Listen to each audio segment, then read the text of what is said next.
দুটো শাসন ব্যবস্থা যেন দুটো ভিন্ন পৃথিবী। একটায় ক্ষমতার উৎস হল জনগণ, আর অন্যটায় সৃষ্টিকর্তা। গণতন্ত্র আর খেলাফত, এই দুটো ধারণা নিয়ে কিন্তু বিশ্বজুড়ে প্রচুর আলোচনা, প্রচুর বিতর্ক।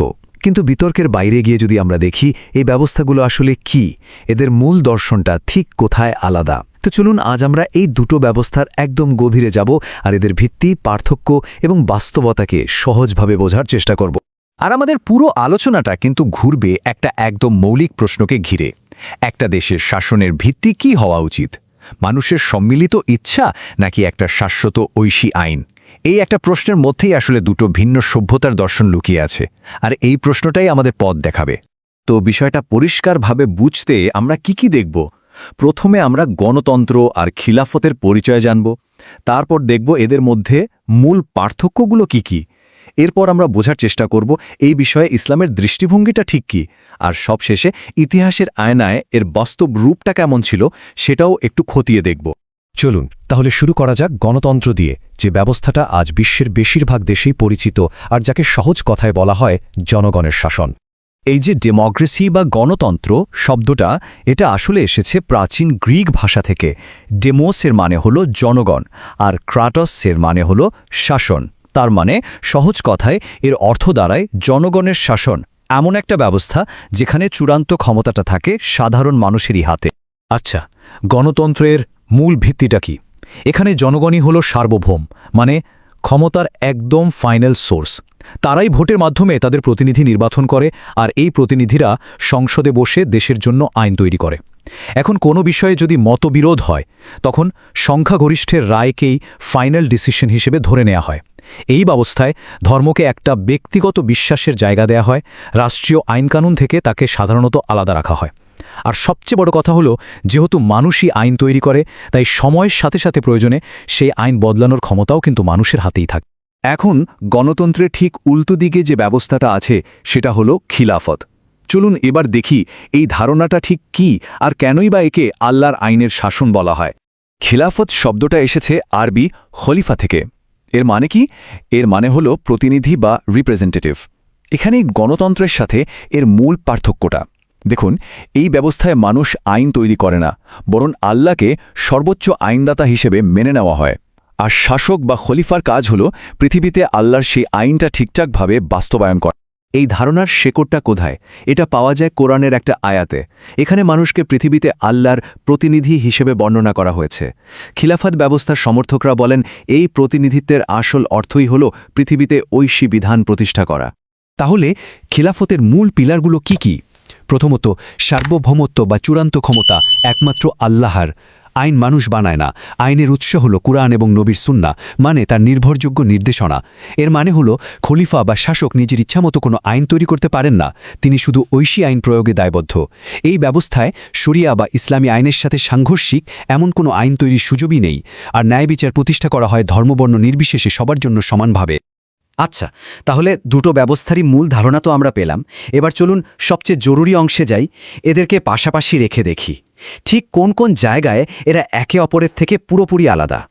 একবার দেখুন পার্থক্যগুলো কতটা গোড়া থেকে। সার্বভৌমত্ব কার হাতে? গণতন্ত্র বলছে জনগণ, খিলাফত বলছে আল্লাহ। আইন কে বানাবে? গণতন্ত্রে সংসদ বানায়, আর খিলাফতে এর উৎস কোরআন ও সুন্নাহ। সিদ্ধান্ত চূড়ান্ত হবে কিভাবে? গণতন্ত্রে সংখ্যাগরিষ্ঠতার ভোটে, কিন্তু খিলাফতে সংখ্যার চেয়ে দলিলের শক্তিই বড়। আর রাষ্ট্রের সাথে ধর্মের সম্পর্কটা কি? গণতন্ত্র ধর্মকে রাষ্ট্র থেকে আলাদা রাখে, আর খিলাফত ধর্মকেই রাষ্ট্রের ভিত্তি হিসেবে প্রতিষ্ঠা করে। এত সব পার্থক্যের পর একটা প্রশ্ন তো আসেই, তাহলে ইসলামের অবস্থানটা ঠিক কোথায়? ইসলাম কি জনগণের সার্বভৌমত্বকে সমর্থন করে, নাকি এর নিজস্ব কোনো মডেল আছে? দেখুন, ইসলামে শুরা বা পরামর্শের ধারণাকে কিন্তু অনেক গুরুত্ব দেওয়া হয়, যা শুনতে হয়তো কিছুটা গণতন্ত্রের মতো লাগতে পারে, কিন্তু দুটোর মধ্যে একটা মৌলিক পার্থক্য আছে। শুরা হলো ঐশিক আইনের সীমানার ভেতরে থেকে কোনো বিষয়ে পরামর্শ করা। ধরুন একটা দেশের সংবিধান আছে, শুরা হলো সেই সংবিধানের ভেতরে থেকে আলোচনা করা যে আইনটা কিভাবে প্রয়োগ করা হবে। অন্যদিকে গণতন্ত্রের সার্বভৌমত্ব মানে হলো জনগণ চাইলে পুরো সংবিধানটাই পাল্টে ফেলার ক্ষমতা রাখে। এখানেই মূল পার্থক্যটা।